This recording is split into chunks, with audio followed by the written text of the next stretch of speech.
everyone, how's it going? I beat a lot of games in 2023, so I figured it would be a cool idea to rank all the ones I liked, the ones I disliked, and the ones I never got around to completing that still deserve an honorable mention because of how much time I sunk into them. Just some things to keep in mind, not all the games I mention here came out in 2023. This is just me ranking the games I beat in 2023, whether they were available on Steam or through emulation. And throughout this video, you might see some games in the ones I liked that were received pretty poorly, and you might see some games in the ones I didn't like that are considered classics. Basically, what I'm trying to say with all this is that this video isn't meant to be a total reflection of how good or bad I think these games are, but rather how much they entertained me, and whether or not I'd go back and replay them. For example, sometimes a bad game can be fun if you view it with a layer of irony, or if the issues everyone complains about don't bother you as much. And sometimes a good game that's beloved by many can have some issues to you personally that other people don't seem to care about. As a result, this video is heavily subjective, and I don't want anyone to watch this video thinking that I'm some sort of clickbaity contrarian who has different opinions just to get a rise out of people. So with all that being said, let's begin, starting with the games I liked. Shadow the Hedgehog was definitely not considered to be a good game when it came out, and for a lot of valid and true reasons. The controls are slippery, it recycles the engine that they used from Sonic Heroes and neuters the gameplay. Some of the missions are tedious, like having to kill off 30 artificial chaoses, or having to defuse 5 bombs in a maze-like area where everything looks the same.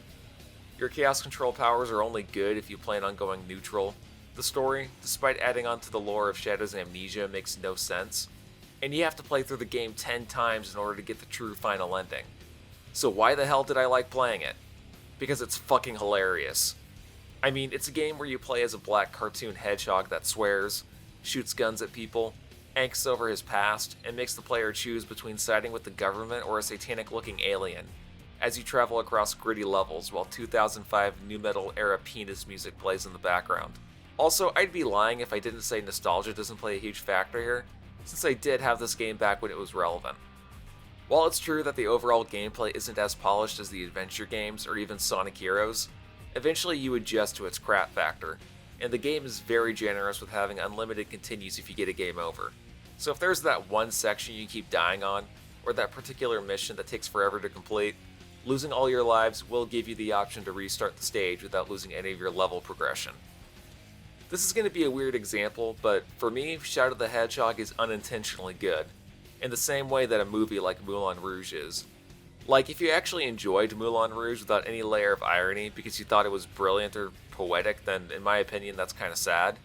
But it is hilarious to watch some ginger frog in a top hat backflip into the entrance of a whorehouse with shitty special effects.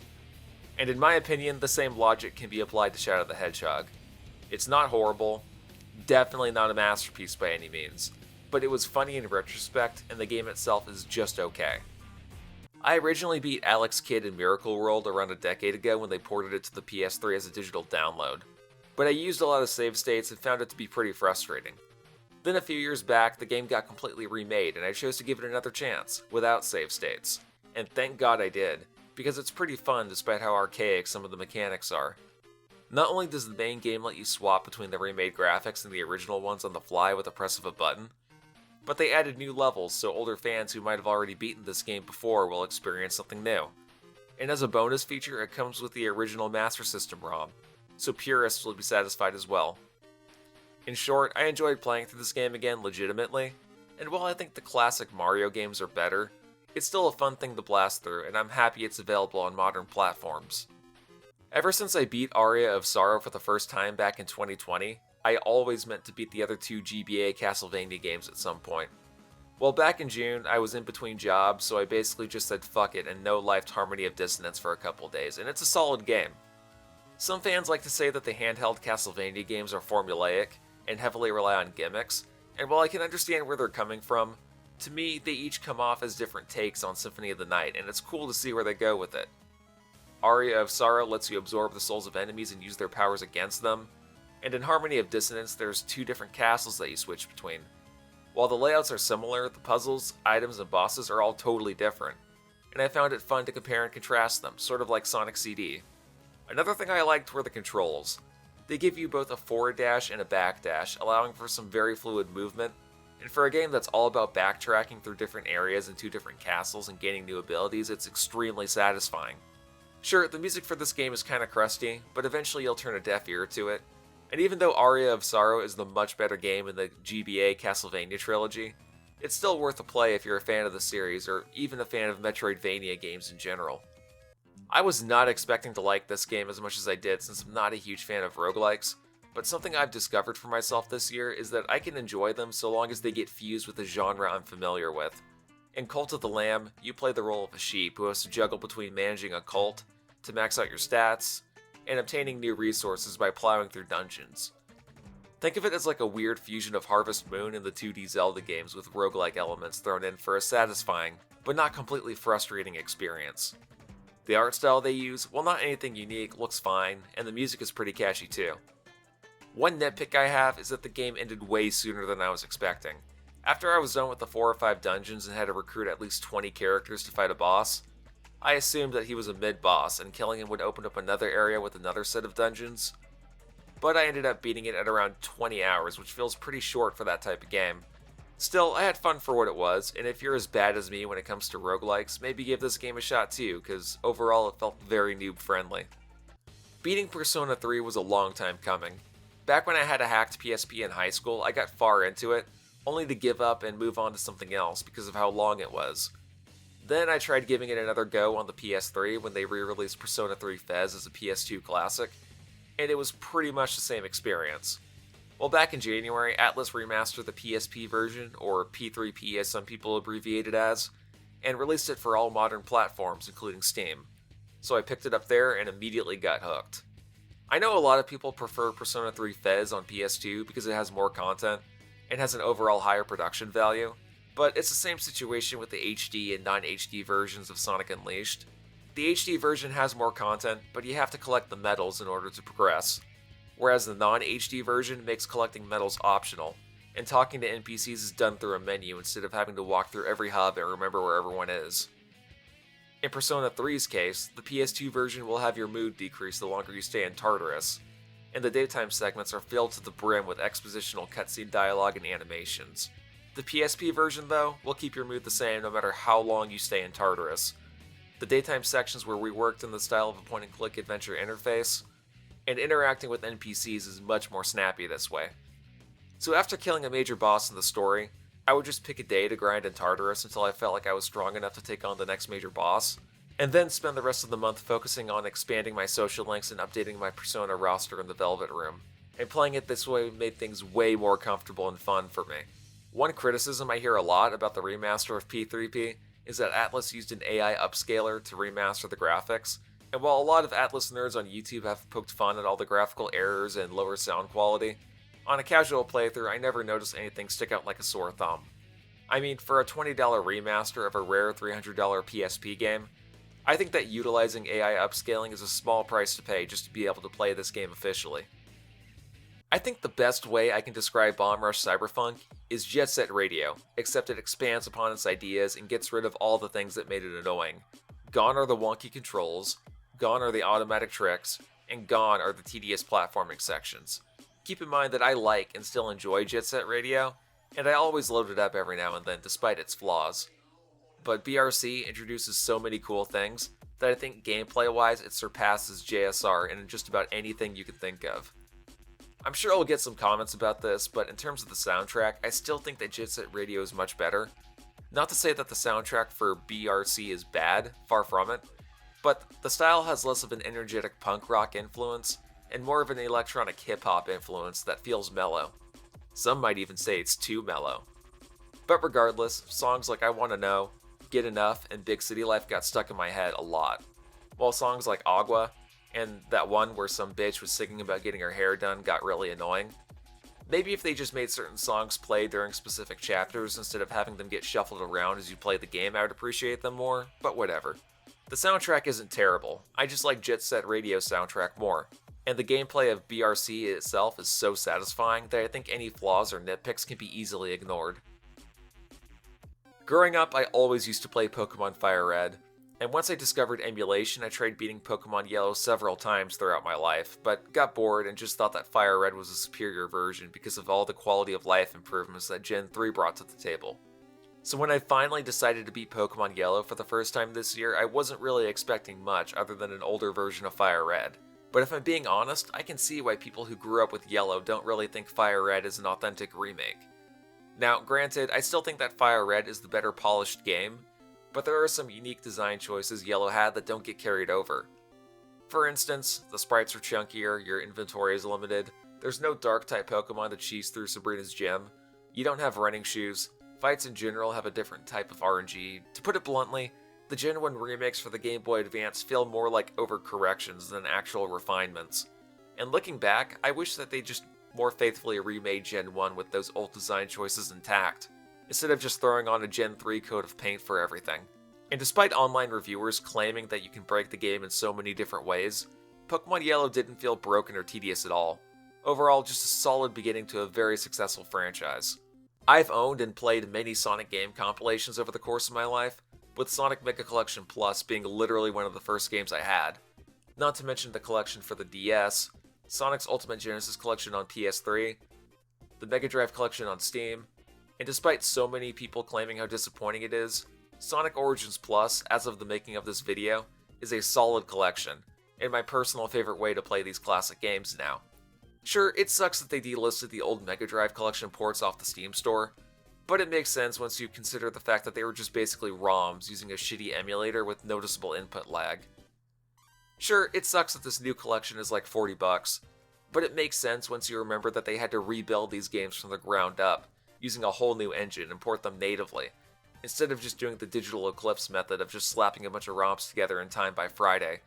Yeah, it sucks that this collection initially had a bunch of bugs when it got released, but it makes sense once you remember that Sega gave the developers who made this collection a deadline. And thankfully, most of the bugs I've noticed have been patched the last several times I loaded it up. Yeah, it sucks that 3 of the tracks from Sonic 3 and Knuckles were replaced, but that was because Michael Jackson composed those tracks, and Sega fucked up by not consulting the Jackson estate before porting Sonic 3 and Knuckles to Steam back in 2012. So unless Sega felt comfortable paying back royalties, those are the tracks we got and we just have to accept it. And yeah, it's a little odd that they took away the life system for these games and instead let you restart from your last checkpoint. But if you think about it, Sonic CD and Sonic 3 and Knuckles having a life system is redundant, due to how they already had save features when they first came out. And if it bothers you that much, you can play all 4 of these games in Classic mode, with the life system still intact. Or you can play these games in Mirrored mode, do some bonus challenges, look at the art galleries, and if you get the DLC, you can play all the Sonic Game Gear games and play as Amy in all 4 of the featured classic Sonic games. For years, people have been begging Sega to port over the mobile versions of Sonic 1 and 2 to modern platforms, since they're in widescreen, have the most features, and now we have a way to play them without being forced to pull out our phones. So if you're a Sonic Spurg like me, and you've seen a bunch of negative reviews calling Sonic Origins a scam or a shitty collection, just get it on sale, because they fix all the issues I've noticed and are essentially the best way to play these games. I used to be in the camp that thought Final Fantasy VI was overrated, because every time I tried to play it, I could never get invested into the story or characters. Also, I thought that there were too many party members to keep track of, and the first few hours felt so convoluted that I would just move on to something else. But then the pixel remasters became a thing, and I promised to beat all of them, and I'm happy to say that Final Fantasy VI is a masterpiece of a JRPG. It's not my favorite in the franchise or anything, since I still think Final Fantasy VII, Final Fantasy X, and even Chrono Trigger are better games, but out of the classic 2D Final Fantasy games, 6 knocks it out of the park. The game starts out slow, but if you stick to it, the story becomes more engaging and the mechanics start to make more sense. The Pixel Remaster version in particular really makes this title stand out too, since they sprinkle in some modern visual aesthetics to make the iconic scenes pop out. Like the Opera House scene, which uses HD 2D in the same style as Octopath Traveler, and the backgrounds for each area were recreated to look more clear. So glad I gave this game another shot, and if you've already beaten FF6 before, I highly recommend the Pixel Remaster version, since a lot of passion and care went into it. The few months of bad press that Sonic Frontiers got after being shown off as a gameplay trailer on IGN made me cautiously optimistic about how it was going to turn out. Basically, what my hopes were for Sonic Frontiers before I got my hands on it was that it needed to take the concept of an open world and put its own spin on it rather than just being a copy-paste Ubisoft clone. where you just walk around talking to NPCs. And I also felt that the gameplay needed to be an evolution from the Sonic Adventure games in terms of design, where you use the levels and physics to encourage experimentation instead of just boosting through hallways to win like in Sonic Generations or Forces. Thankfully, I'm happy to say that Sonic Frontiers is the best 3D Sonic game since Adventure 2, at least in my opinion. So the gameplay is divided into several segments that all control and play out differently. The open world is where you'll complete minigames to progress the story, kill off guardians, and scale up structures that utilize Sonic's movement. I really liked the verticality that all the different structures had. At first, it just seems like it's a bunch of generic structures with grind rails being thrown all over the place, but it's only when you explore each of them that you begin to understand what they were going for in terms of design, and you never feel like you're lost since you can always look up a detailed map to find what you're looking for. The cyberspace levels can be unlocked by collecting enough gears in the overworld, and they play out like the levels you'd expect from Sonic Generations and Forces, except here's where they make it interesting. Each cyberspace level has 4 different tasks, and completing them will give you a maximum of 4 keys for each stage, which you'll need to unlock the Chaos Emerald shrines. Also, another thing about the cyberspace levels I thought was cool is that you can still boost, but boosting doesn't kill enemies anymore, which makes it feel like less of a cheat and more of a way to reward the player for good skill. And the music goes for a more drum and bass aesthetic, which fits perfectly for Sonic's character being inside a virtual dimension. Also, the boss fights for this game, while not exactly bringing anything new to the table, have some of the most kick-ass music the Sonic series has produced thus far, and I think that Undefeatable is the best vocal track in the franchise, better than Open Your Heart, Live and Learn, What I'm Made Of, His World, Night of the Wind, and Reach for the Stars combined. And before I forget, the updates to this game, which are basically just free DLC, are all great too, and make me excited for how they plan on expanding these different mechanics if they make a Sonic Frontiers 2. While I do enjoy a more narrative-driven game from time to time, I think we can all agree that over the last decade there's been a growing cliche of games that play out more like interactive soap operas than actual games. And it's been getting to the point where every time Sony announces a new game from one of their studios, whether it be a new God of War, Horizon Zero Dawn, or The Last of Us, they all kind of just blend together in my head visually, to where instead of just being hyped for them, I'd rather see Sony re-release the HD collections for the PS2 and PS3 God of War games because they look more like my cup of tea. But I think one genre I enjoy and have a lot of respect for are third-person action games. Games that have a heavy emphasis on combat, chaining together combos, and the levels are less about following a narrative and more about giving the character you're playing as something cool to fight, like Devil May Cry, Kingdom Hearts, and No More Heroes to name a few. Another thing I enjoy is rock music. I like it a lot, and every subgenre that spawned from it, like psychedelic rock, metal, grunge, alternative, you name it. So when a third-person hack-and-slash game with a heavy emphasis on rock music got released in early 2023, I was all over it because it took a genre of games that was mostly left behind in the 2000s and actually innovated on it. Of course, the game I'm talking about, and my personal favorite game of the year, is Hi-Fi Rush. This shouldn't be a surprise to anyone who's followed my channel within the last year, but I loved this game, and it felt like such a breath of fresh air from all the generic schlock that companies like Sony, Ubisoft, and the Mountain Dorito King himself, Jeff Keighley, like to shove down our throats. Something unique that Hi-Fi Rush brings to the table is that every platforming section and level environment animation syncs up with the rhythm of the background music. It's basically Fantasia turned into a video game. If Fantasia had alternative music instead of classical music, that is. And it's not just all generic made-up bullshit. They actually licensed some songs from the Black Keys, Nine Inch Nails, and The Prodigy for the boss fights and some of the level segments to name a few, and they fit so well. Another thing I liked was the story and the characters. Despite how flawed of a main character Chai is in the beginning and how try-hardy he comes off as throughout the story, you can tell that the writers had a lot of fun giving him some goofy moments, and it never came off as overbearing or cringy.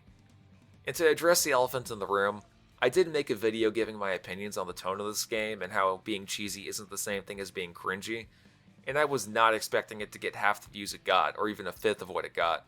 And I just wanted to make it clear that I feel like my opinions still hold up. Even though some people might have misunderstood what I was saying, I think in general everyone got the spirit of what I meant. Hi-Fi Rush is not only the opposite of cringe, it's proof that gaming isn't dead and you can revive pre-existing genres so long as you provide enough innovation. Still, I have one minor nitpick, and it's how the main characters and antagonists look kinda basic in terms of their fashion. And it's understandable because it was probably easier for the devs to animate everything when there's not much detail to worry about. But the main character Chai looks like a pineapple, or a hot dog with some spicy Dijon on top. I know you can give him some optional clothes, but come on. The only design that people are going to remember Chai for is his default look, and I think they should have dripped him out a little bit more. Regardless, Hi-Fi Rush is an amazing game, with amazing gameplay, amazing visuals, fucking fantastic music, and a story with characters that you'll remember forever. So now that I've ranked my favorite games, it's now time to rank my least favorite ones. While I don't think it's horrible, or even the worst classic Final Fantasy game ever, that spot would go to 2. Final Fantasy V was a boring, tedious slog, and it's not something I'd ever want to replay again. But before you grab your torches and pitchforks, I have my reasons. While the job system is more flexible and allows you to mix and match different abilities, most of the jobs suck, and really, most of the bosses don't require you to build a specific class to defeat them. Oh sure, you might have an easier time killing off a boss if you use a particular class, but as long as you aren't underleveled, all you have to worry about is maxing out the right jobs to get the best abilities that do more damage. Like, what's the point of using a Mystic Knight to Spellblade a boss, when I can just equip a party member with Zeninage or however you pronounce it? Really, all you need to do is max out your black mages, your white mages, warriors, monks, samurais, ninjas, and that will pretty much just carry you throughout the whole game. Everything else is just a novelty. The second issue I have is the story, which starts out pretty good, but right after Galuf leaves your party and the characters discover the second world, the story takes a nosedive into a bunch of filler that doesn't really amount to anything. If I recall correctly, you end up meeting this werewolf fellow, and discover that Exdeath is basically a plant or something, I don't know. Maybe I'll make a separate video explaining my points further, but just know that I don't think that FF5 is bad. It's just a tad bit overrated, and I thought the story blew its load 2/3 of the way in, making me wish that it was over sooner. Back when I was a kid, I used to watch SpongeBob a lot, and Battle for Bikini Bottom, despite being a licensed tie-in, was a solid 3D platformer, and over the years it gained a cult following by the kids who played it during the PS2 era, including me. Then in 2020, it got remastered and was universally loved by fans of the original. So when it was announced that THQ Nordic was going to make another 3D platformer with a SpongeBob license called Cosmic Shake, I wasn't exactly hyped for it. The only reason why I even cared about Battle for Bikini Bottom in the first place was because it was something I grew up with and it aged well for a licensed game based on a cartoon I like. Sort of like how people still go back to Simpsons Hit and Run here and there. Again, Battle for Bikini Bottom was great, but the remaster pretty much did nothing besides reconfirm that opinion. So I was at the very least curious if Cosmic Shake was going to be better than the original anyway, and yeah, no it isn't. Like, it's fine, and you can tell there was an effort to mirror the quality of Battle for Bikini Bottom instead of just being a corporate cash grab tie-in, but it misses the mark in several ways. Instead of each area being semi-open world where you complete objectives as you come across them, it goes for a more linear approach like the movie game that most people argue is a corporate cash grab tie-in. While I don't necessarily think linear games are bad, it does take away the whole exploration elements that made Battle for Bikini Bottom fun. Maybe there are some optional things I forgot to do that I missed, but for the most part it was just level in, level out for 6 areas in a row, until I fought the final boss. Instead of being able to play as multiple characters, you can only play as SpongeBob, or his appearances change depending on the world he visits, and his abilities just aren't as fun here like they were before. Another thing is that Tom Kenny, the voice of SpongeBob, sounds horrible in this game, and I'm not trying to use that as a criticism against him as a voice actor, it's just that he's in his 60s, and it's really starting to show that his voice might not be the best fit for the character anymore. It wouldn't shock me if within the next 5 years, Kenny passes the torch down to someone else who can replicate it better. So yeah, like I initially expected, Cosmic Shake didn't really meet up to my expectations, and that's totally fine. It's a game based on a kid's show after all. I just wish that it was as good as the game I played back in 2004. I first beat No More Heroes 1 back when I had a Switch in 2021, and it not only exceeded my expectations, but it became one of my all-time favorite games, making me wonder why I didn't bother playing it sooner. So I had high hopes for the sequel, and after beating it on Steam, it was a major disappointment. The thing is, it has all the elements that made the first game great. You have to do chores in order to save up enough money, you hack and slash your way through enemies in every level, and the bosses look over the top as hell. Unfortunately, where the game really fucks up is in the execution and how much padding the game abuses to extend gameplay time. The explorable hub world is gone, and instead replaced with a basic menu where you select different tasks. The way you upgrade your weapon is by doing these NES-inspired exercise minigames, and at first they don't seem too bad, but the last few were basically just cock and ball torture. The bosses, while different in personality, are all mostly beaten the same way, and require zero strategy. It doesn't matter how sloppy you are with your timing or avoiding obstacles, you can constantly trip over the moving rugs while fighting Nathan Copeland and still come out on top. You can mash buttons during the haunted house fight and still win. And the middle part of the game where you fight as other characters feels like a complete waste of time. In short, I think it's easier to see No More Heroes 2 as an expansion rather than a sequel, and the first game left a way better impression on me. Even though it was received fairly well when it came out, Freedom Planet, in my opinion, has some of the most frustrating levels that don't really work well with what the playable characters are designed to do. The levels weren't fun to play over and over again with each character. I hated how they incorporate the health system here because it doesn't make sense for a fast 2D platformer. And the story was overly convoluted and filled to the brim with exposition. After making my review on it, I watched some other video reviews of this game just in case I missed something, and I feel pretty confident that what I played was what I got.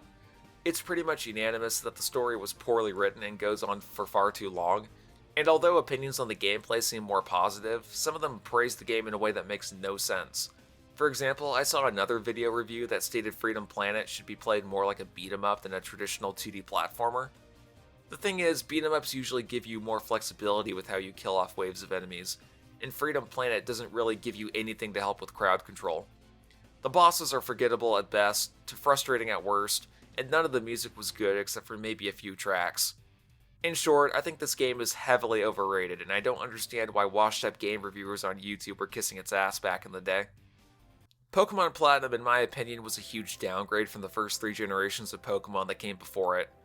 The graphics look bland and uninteresting despite being on the DS, so many muted colors, environmental hazards that slowed me down, and very few points of interest to explore make the Sinnoh region a boring world to look at. Another complaint I have is that the region dex is full of so many duds that I just ended up making my party the same as everyone else with your Lucarios, Lopunnies, Staraptors, and what have you. While not as bad as the region dex for Gen 5, Pokemon Platinum lacks a bunch of memorable Pokemon that Gen 1, 2, and even 3 brought to the table. Hidden machines like Defog and Rock Climb felt more like forced solutions to solve a forced problem, rather than to create a unique puzzle or complete an optional side quest. Not to mention the music for this game was really flat and lacked the charm of previous installments. I can understand why someone else would like Pokemon Platinum if they grew up with it, but I just ended up getting Heart Gold when Platinum was still relevant, and I'm glad I did, because even though it's a remake of an older title, it's the much better game in my opinion. To be honest, after playing Harmony of Dissonance, I was not looking forward to getting past Circle of the Moon. Like, I tried playing through this game multiple times, and for years I could never understand why it quickly made me lose interest. Well, after beating it in 2023, I finally understand why. It's just a poorly designed Metroidvania game.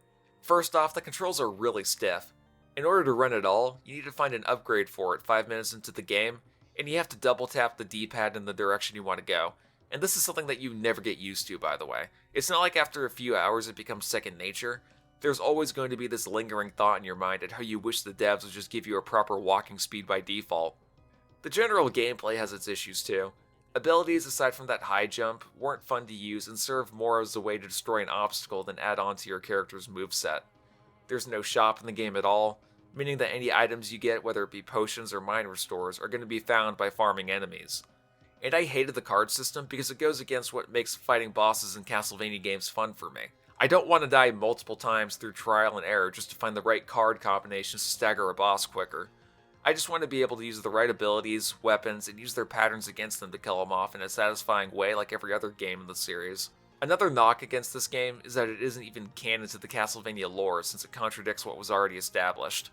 So yeah, Castlevania Circle of the Moon is my least favorite Metroidvania title in the series, but I'm glad I beat it for the sake of my backlog. Originally I was going to put these games as separate entries, but since they were made by the same developer, share the same core gameplay, and they both pissed me off just as equally for different reasons, I figured I would make them share a spot. I don't know how anyone in their right mind would find Dying Light and Dead Island to be any good. First off, I think the best way to describe Dead Island is, what if we took Left 4 Dead, made it buggy and full of clipping, tacked on an open world with generic fetch quests, and made all the zombies a slog to kill, taking 5 or 6 hits to finish off. Oh, but don't worry, once you're 80% of the way through the game, you get access to guns and finally have enough materials to start modding your weapons. Sounds like fun, right? Well, no, it's not. Then you have Dying Light. While I do appreciate that they added a parkour mechanic because it admittedly gives the game some depth, and the story itself was more entertaining, the core combat of just hitting zombies is even more of a slog, taking over 10 hits to kill a basic zombie, and you don't get access to guns or modding at all until you've reached the third act of the game. Now, to be fair, these titles both heavily encourage co-op play, and chances are the developers took that into consideration when designing shit. My friend and I were playing these games from start to finish and laughing our asses off having a good time, but you could say that about any co-op game, or really any game if you think about it. In short, I'm glad I got these games out of my backlog, but yeesh. It's hard to explain why I hate Gone Home without addressing why everyone in general was so divisive about it. Well, before I do that, I feel like I need to point out that you can beat this game in like 2 or 3 minutes if you know what to look for. So the footage I'm showing off right now is basically a full playthrough I did off the cuff, but back in 2013 when this game came out, every single gaming journalist was sucking this game off talking about how innovative and revolutionary it is, when in reality it's a walking simulator made in Unity and shat out on digital storefronts for $20. And I have nothing against this genre per se. I like Journey, and I know games like the Stanley Parable are pretty good, but let's be honest. They are like the jello shots of gaming. Bragging about how much you like them makes you look like a poser. And websites such as Kotaku and Polygon were giving this game 10s across the board for no legitimate reason. It's not so much the story that's the issue, even though it's really on the nose. It's the fact that it's a generic Unity asset flip that tries to be all poetic and pretend like it's more than what it actually is. I think we can all agree that Square Enix is one of the most divisive game companies out there. They'll either make some of the most iconic games and end up becoming long-running series, or the biggest pieces of shit ever conceived. I don't think 2023 is the worst year for gaming in general, but it is definitely one of the worst years for AAA studios. This is the year of live service games like Babylon's Fall, Halo Infinite, and Overwatch 2 not meeting expectations. Even some of the most hyped up single player titles like that Gollum game and Redfall were not only considered to be financial failures, but were panned by critics for being too buggy and rushed out the door. So because of what it represents to me, the game I picked for my least favorite game of 2023 and my personal choice for worst game of the year is Forspoken. Oh my god. This game was a bunch of horseshit. Like, it may not objectively be the worst game that came out in terms of stability or performance. In fact, if it came out a decade ago, it would probably be seen as a masterpiece in terms of visuals, but the story is so derivative and lazily written that it comes off like Oscar bait. I don't want to spoil anything for those who want to play it, and I may end up doing a review on it in the future where I'll put a spoiler warning, but I'll just say that Frey is one of the worst protagonists in gaming. Right up there with Vanille from Final Fantasy XIII and Abby from The Last of Us 2. Now, if you're curious about the gameplay of Forspoken, all you need to do is ask yourself 2 questions. Have you played Final Fantasy XV? Have you played Infamous Second Son? Well, if you answered yes to both of those, congratulations, you've already played everything Forspoken has to offer, except it was better there than it is here. Like, I think the best way to summarize the gameplay is, Infamous Second Son, fucking Final Fantasy XV in the ass, Final Fantasy XV becomes pregnant, and then 6 months later it shits out Forspoken as a preemie surrogate bastard child. The overworld is empty with no NPCs to encounter, no summons, no dungeons to explore, no magic crafting, no team-based abilities, and your most powerful attack is Psychic Pebbles, which you get in the beginning of the game. Seriously, every single fight, barring the final boss, requires 0 strategy. Just keep dodging in a circle and spam pebbles at everything and you'll win. Some of the bosses in this game are horribly designed too, with one that blocks your vision to compensate for a lack of gameplay depth, and another one, which I'm showing off right here, that requires scaling up houses to slowly chip away at a flying creature you can barely see and avoid its AoE attacks. However, the parkour is probably the most disappointing aspect. All it's really used for is traveling around quicker on foot, dodging enemies, scaling up structures within the confines of what the game lets you do. I mean, it's not like you'll be jumping from mountain to mountain or anything. Don't want to have too much fun after all. Oh, and also you can swing on a pole 4 or 5 times throughout the course of the game. Kingdom Hearts 3 had better quote-unquote parkour, and that came out almost 5 years ago at this point. In short, the story is pretentious, the gameplay doesn't set itself apart, provides 0 innovation, and that's why it's my least favorite game of the year. Sure, the graphics look amazing, but it's a Square Enix title. Even their other schlock fests over the last 2 decades like Third Birthday, Final Fantasy XIII, and Dirge of Cerberus looked great for their time and the systems they were designed for. And I'm happy that it bombed financially, forcing the studio who developed it to shut down, because now Square Enix can focus on finishing other projects that are more important, like Kingdom Hearts 4 and the Final Fantasy VII remake. So now that I listed my personal best/worst games of the year, it's time for some honorable mentions, games that I never finished but got far enough into them to share some brief opinions. Okami, an amazing adventure game that oozes with charm, and I dig the traditional Japanese watercolor theme. I just haven't gotten around to beating it because it's extremely long, but it's definitely worth my time so far. Shin Megami Tensei 3 Nocturne. In terms of the visuals and story, I can't get enough of it. Unfortunately, my interest for this game came to a screeching halt as soon as I faced Matador. Overall, I don't hate this game, but Matador was just a roadblock I couldn't get past, and I haven't found the time to recruit the right demons to face him properly. Once I do, I'm sure I'll think this game is one of my favorites. Metal Gear Solid 1. One of the best PlayStation 1 games, but it's definitely not the best game in the series to pick up and play, mostly due to the stiff controls and janky bosses. Also, the Ocelot torture sequence can go fuck itself, but again, I don't hate Metal Gear Solid 1, I just think that it's inferior to the PS2 games. Halo Combat Evolved. Loving this game so far, ever since me and my friend decided to play through the campaign on the Master Chief Collection together. I don't know if I'd say I'm a Halo 1 fanatic or anything though, since the levels can feel pretty samey from time to time, but so far it's not bad. Shadow Man Remastered. Definitely an interesting take on a Metroidvania being 3D and all. The visuals look like someone was on shrooms when designing them. The gameplay feels a bit basic, but not horrible. Maybe once I actually start progressing through the game more, things will start to open up and give me more freedom, but so far I'd give it a 4 out of 5. Ghost Trick Phantom Detective. I remember playing this as a demo on my DSi that I transferred from my Wii via DS Download Play, and I even remember reading about it on Nintendo Power at my middle school library. But it never caught my interest because I wasn't a fan of the art style they used. But it got remastered and re-released on Steam, so I picked it up and gave it another shot. I'd say if you're a fan of point-and-click adventure, escape-the-room type of puzzle games, you'll get your money's worth here. Definitely a great game that I wish I gave more attention to. Devil May Cry 1. I originally beat this game a few years ago, but on easy, so I chose to stream this game on normal and made it all the way to chapter 18. Unfortunately, my save data got lost when I reinstalled Windows 11 on my desktop, and the Devil May Cry HD collection doesn't have automatic Steam Cloud support, so my only option is to replay it from the beginning again. While I don't think it's the best hack and slash ever, for the first game of the series it's an amazing start, and you can definitely see how it helped innovate third-person combat. System Shock. Since the remake of System Shock came out this year, I chose to go back and beat the original since it's been in my backlog for so long, and let's just say that what I was expecting wasn't what I got. Like, I don't think it's bad, but it's basically a fusion of two genres of games I'm not used to. Boomer shooters and adventure games with a heavy emphasis on obtuse puzzles. I do plan on beating it eventually, but I don't know whether I'd say it's good or bad so far because it's just not my cup of tea. Digimon Survive. When I first got this game, it gave me so many great first impressions. As an older fan who grew up watching the first 5 seasons of Digimon on Jetix, the tone felt very authentic to its source material, and the gameplay incorporated tactical RPG elements in the same style as Shin Megami Tensei, where you recruit new monsters for your party by convincing them to join you. Unfortunately, as the game went on, the story became stupid, and you can see where they cut corners for the gameplay. I'm definitely going to review this game in the future because I have a lot of things to say about it, but for now, just know that it gave me good first impressions, but it lost its luster the more I played it. Klonoa 2, Lunatis Vale. While not a horrible game by any means, it feels like a downgrade from Klonoa in terms of level design. Some of the enemies are annoying pieces of shit that kill you instantly, and I found myself getting lost trying to figure out how to solve shit, especially the Maze of Memories area, which gave me a headache.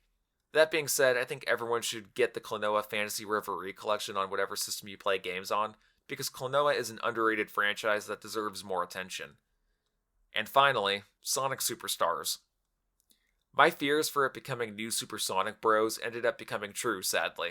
And that's a shame, because I was hoping it would at the very least hold a candle to Sonic 3 and Knuckles. Instead, it's trying to be a family-friendly co-op game where all the levels feel the same in terms of balance, and you can tell it tried to appeal to the casual fans. And for full transparency, I ended up refunding it because it ain't worth full price. $20 would be more appropriate. Alright, well, that about does it. These are all the games I played in 2023, so have a happy new year.